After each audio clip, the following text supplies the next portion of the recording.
Sullivan's Island Town Council special meeting. Call to order. There are two items on the agenda. One is an executive session legal advice in reference to a letter we got from an attorney who represents two island residents about the petition. And second is discussion on the Sullivan's Island Elementary School and a consideration of a resolution that the town has proposed to reaffirm our support for the rebuilding of Sullivan's Island Elementary School. And I think the first thing we'll do is I'd like to make a motion to amend the agenda to have the executive session at the end, the last item on the agenda. My clarification, where it says council discussion, is that likely to be discussion after, are we planning on being able to discuss after executive session? Because if so, we might want to retain the option of Doing that too, correct. We'll do both of them? Let me make a motion, Okay. Mr. Chair. Andy, I'd like to make the, okay, I'd like to make a motion that we defer the executive session for legal advice to a later point in the agenda. Do I have a second? I'll second. Any discussion? All in favor? Opposed? Yes. Now we'll go into public comment. I appreciate everybody coming. I know how busy everybody's schedule is. This is an extremely important issue, not only to this community, but the entire Charleston County community. So, again, we appreciate you coming. Andy, you have Very good. 2 minutes. We're looking for 2 minutes. We have, what, about 20 names on the list? Thereabouts, yes, 20, 21, maybe. As a favor, we normally do it in order. Fleming, do you mind speaking first? I think that'd be fine. Okay. Thank you. Mike, Yes. can I mention something before we ask Oh, folks? yeah. If by the time you stand up, somebody else has already made your point, we'll give you credit for it if you just say, "Sorry, made by somebody." And Mike, do we want to ask those that If you've already spoken and you've heard enough, there are about 30-something people outside who I know want to come in here. Some of them are on the speakers list, which we'll get them.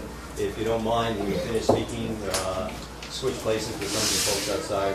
Regrettably, we don't have enough room. Hopefully, in our new town hall in a year or so, we'll have plenty of room for meetings like this. And what I'll do is I'll call the current speaker and then the next person up so you can be ready. And speak loudly. I think we have 2 cameras and we're trying to record all the comments. So give your name and your address, please. Funny, go first. Thank you. My name is Fleming Harris. I live at 2901 Ion Avenue. I started working at Sullivan Island School in 1965. I was there for 29 years. I was principal for 24 years. It was an outstanding experience. Sullivan Island School is one of 2 schools on Oceanfront property. And can you think of a better place to have environmental education? I'm very much in favor of the new school. I think when the petition was signed about the vote, I think some people were confused about this. They felt like the petition was a vote between a small school and a large school.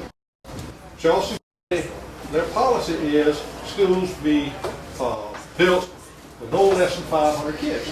That's the policy. That's the way it's going to be.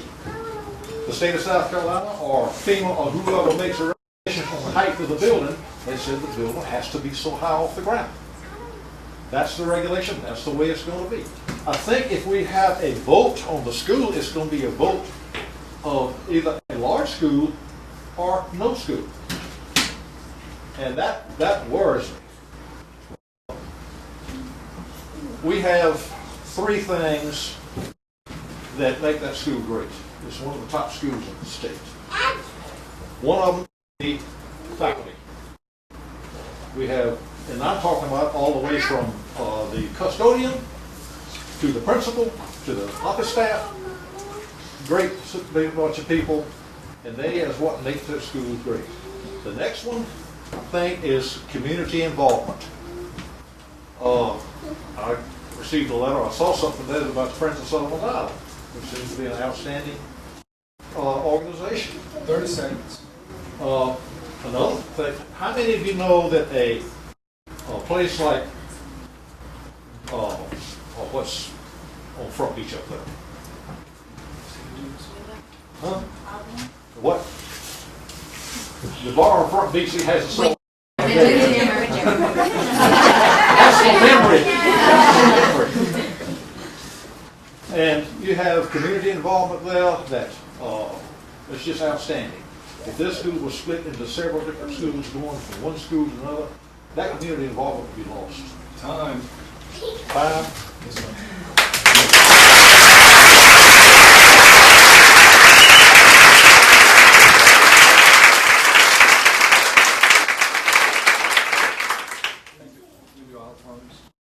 Yeah.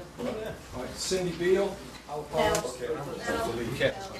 Hello, my name is Cindy Bell. I am a South Carolina native.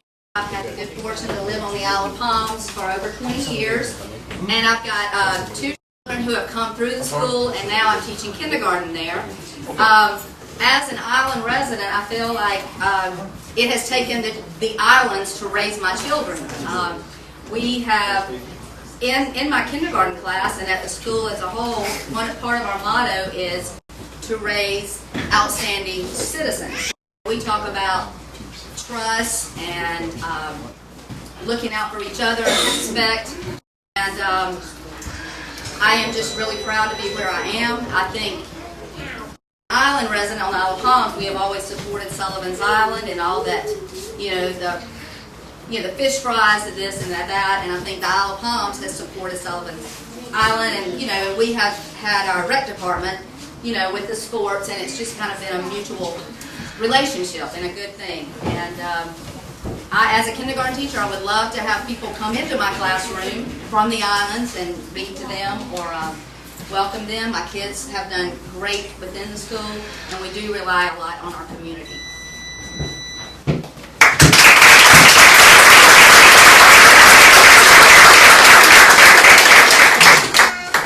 Elizabeth Teza and Todd Avedon is on deck.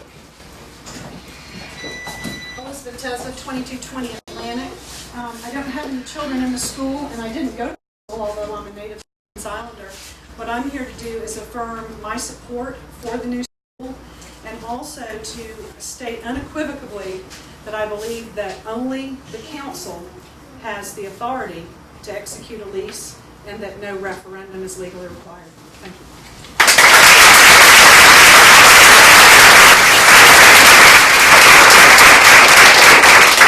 Steve Hurlong will be on deck after the time. Hey, Todd Avedon, 1758 Atlantic. First, I want to thank council for going through this process and going through it again. It feels like it's been decided, and it should have been decided a long time ago. It's kind of hard to believe that we're still here debating this. As a father of 4 children that went through the school, I can say they're really, I don't think you could find a better example of a school with community involvement, with parental involvement. Just so many unique things happening at this school. It is such a special place. It is impossible to believe that we could watch this place not be rebuilt. But secondly, as a resident of the island, I don't think there is a more important building on the island than our elementary school. It is community. This is where we come together. This is what makes us a town and a community. So many people meet and just come together to do things at this school. It's really hard to believe that we have Sullivan's Island without the school. I just urge us to move on, get this done. I think it's been legally vetted, and I think it's just time to get going with this. So, thank you.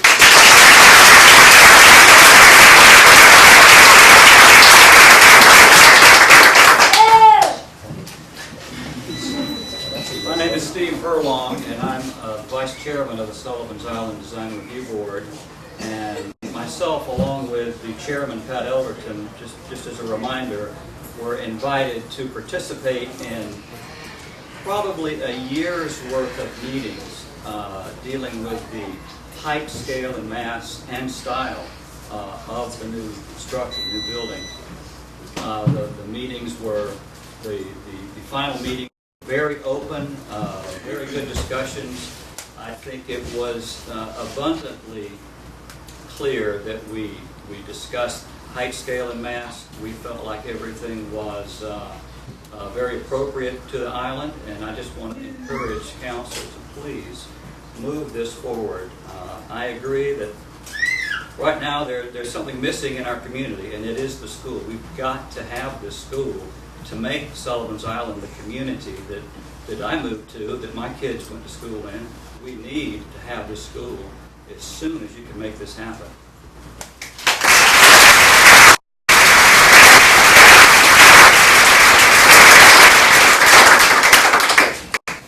Diana Browder. Hi, my name is Diana Browder, 1315 Thompson Avenue. We've been out here for about 8 years. I have 3 boys. My oldest is a first grader at Sullivan's Island Elementary. My hope is that my next 2 boys will also go to elementary school at Sullivan's Island Elementary on the island. It's one of the main reasons that we moved to this island. I can only imagine that people who might be against this school do not currently have children at this school. Because if you go to this school every day like I do, if you volunteer at the desk and answer the phones, if you lunch with your child in the cafeteria, if you see Mrs. King or Trudy greet your children every day by their first names, I can't imagine that you would not want this school rebuilt. Regardless of the size or the location or how close it is to your house, there are a lot of buildings on this island, personal homes on this island, that are not compatible, I think, with other homes on the island and other buildings on the island. And to say this about a school, it's the most important building in the concept. It's the most important building we have on this island. I've been engaged in this process since my first grader was in preschool. So this is not a secret. This has been done for years. This is going to happen. The support is there, and I urge you to go ahead and rebuild our school as soon as possible.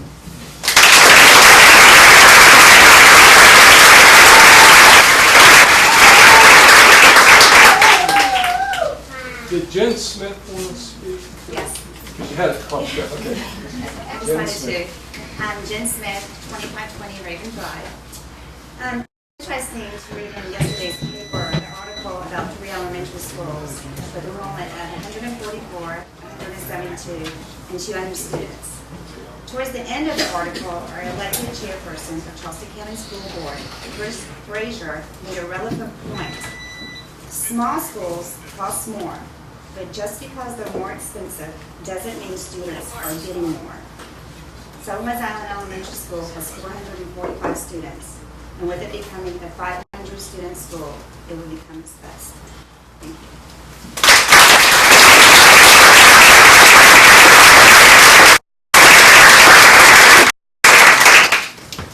Larry Middle.